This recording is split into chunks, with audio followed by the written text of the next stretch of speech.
Yo mga kuan! Tara, samahan niyo ako sa aking Part 2 Boulevard World Experience dito sa Riyadh, Saudi Arabia. Kung napanood niyo po ang ating Part 1, ay napuntahan na po natin ang mga bansang France, United States of America, at saka ang Japan. At ngayon guys, pupuntahan naman natin ang bansa kung saan matatagpuan ninyo ang largest pyramid in the world. At syempre hindi yan Egypt. Mas maraming pyramids dito kumpara mo sa bansang Egypt. Sa bansang ito ay merong 69 different languages na ginagamit. At dito nyo rin guys matatagpuan ang second city of the world with the largest number of museums. At sa bansang ito, sila din ang may pinakamalaking bilang ng consumer ng soft drinks na Coca-Cola. Bansang may pinakamaraming bilang ng taxi cab sa buong mundo. At ito pa guys, ang colored TV pala ay invented ng taong taga dito. At kung sa atin sa Pilipinas ay marami tayong festivals, dito sa bansang ito ay mas sobrang dami pa silang sineselebrate na festivals. At alam nyo na ba kung nasaan tayo ngayon? Ang bansang ito ay may more than 22 million people. At nandito tayo ngayon sa bansang Mexico.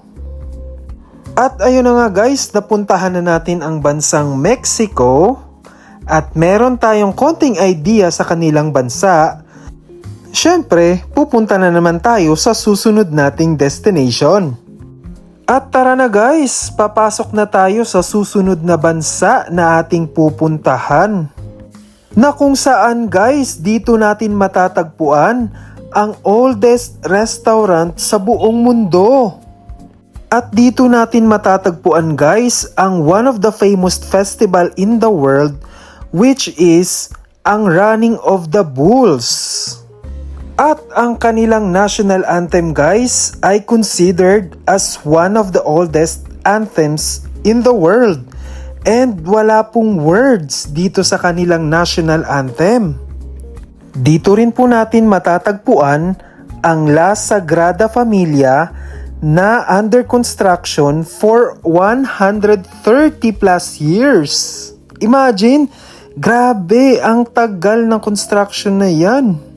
At eto pa guys, eto pa. Kapag ka nagse-celebrate po ng New Year's Eve dito, ay syempre you have to be prepared kasi kakain ka ng dozens of grapes.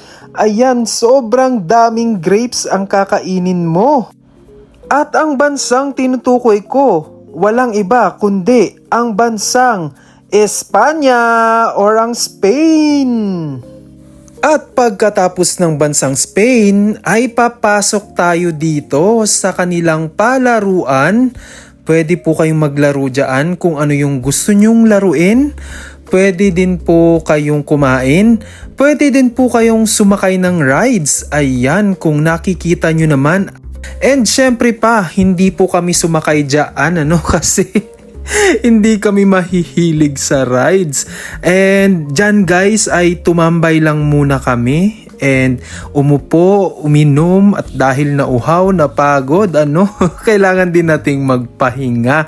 Ayan na po kung nakikita nyo, ang daming naglalaro at mga pamilya na pumunta, At kung kayo ay may family at may mga chikiting, ayan, perfecto para sa kanila, Kasi ang dami nilang choices na pwedeng paglaruan, pwedeng sakyan. Malawak yan guys, yung iba hindi ko lang na-videohan.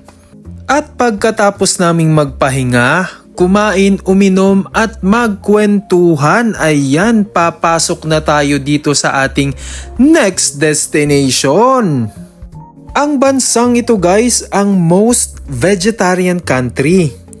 At sa mga hindi nakakaalam dyan, kung alam nyo ang Snakes and Ladders, o diba mga batang 90s dyan, ay nanggaling yan dito sa bansang ito. At sila din ang largest producer of films in the world. At ang bansang ito ay tinaguriang Tiger Capital sa buong mundo. Meron na ba kayong idea guys kung anong bansa po ba ito? Matatagpuan din dito ang Taj Mahal.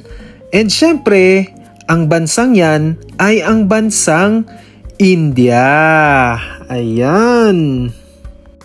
At ayan na guys, maraming salamat sa pagsama sa akin dito sa ating part 2 experience natin dito sa Boulevard World, Riyadh, Saudi Arabia. At syempre guys, hindi pa tayo tapos, meron pa tayong part 3. Sana po ay samahan ninyo ako ulit. And ako po ay nagpapasalamat sa inyong lahat. Ito po ulit si Kuan na nagsasabing, Amping Kanunay!